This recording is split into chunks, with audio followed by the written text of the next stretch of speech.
What motivated you to get into publications? And I want to say that because I love publications and journalism also, so we have something very much in common.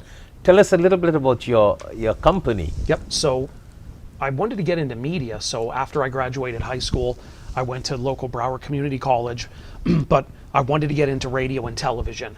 So I went to a trade school in Fort Lauderdale called Brown Institute for Radio and Television. And that was a 1-year accredited course for 9 straight months. And then after I finished there, I was a disc jockey and I was on the radio.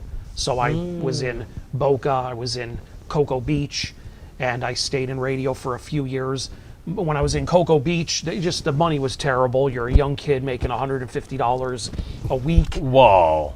Working overnights or the night shift, and I turned back around and moved back to South Florida and got into other professions through the 90s.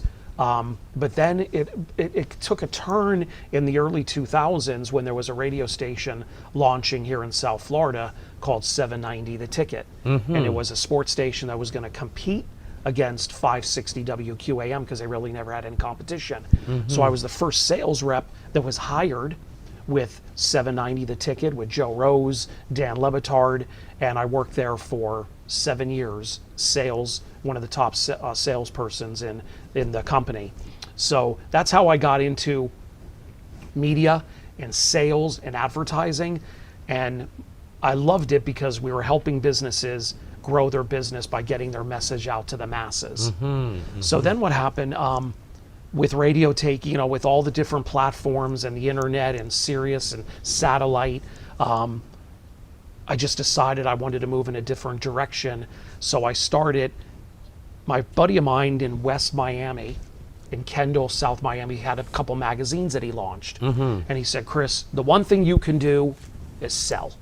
You're not scared to knock on doors, even though it says no soliciting. Right. You still go in and try to, that's the whole point of all this. So I did it with them for a couple of years, and then I said, you know what?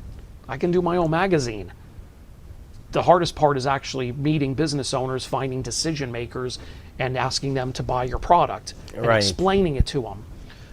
I know how to put I could put a publication together. I have relationships with Pines and Miramar city officials, and I, found a wonderful graphics designer to help me with the publication. So we launched it about 4 years ago. We were doing one just in Miramar, mailing to all of Miramar, and it was going okay, but then what I decided to do is combine 2 cities into one publication and mail to all of Pines and Miramar west of Flamingo Road, all of the gated communities, because still an effective way to reach those folks is through the mail. Of course. You have to get in the mail. They have gated communities.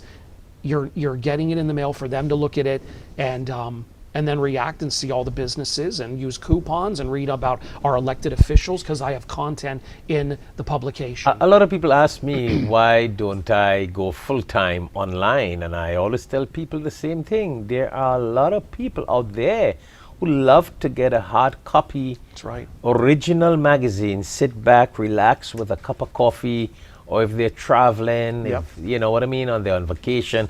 And they will take their magazines and sit back and relax and go through things. People just love that. Yes, you got that group of people who everything they do is on a phone, on a computer, but you cannot forget the masses who love to read a magazine or still traditionally read the newspaper. You cannot, throw them out. correct. Throw them out totally and ignore them. And that's a powerful audience. That's a powerful audience that love to read.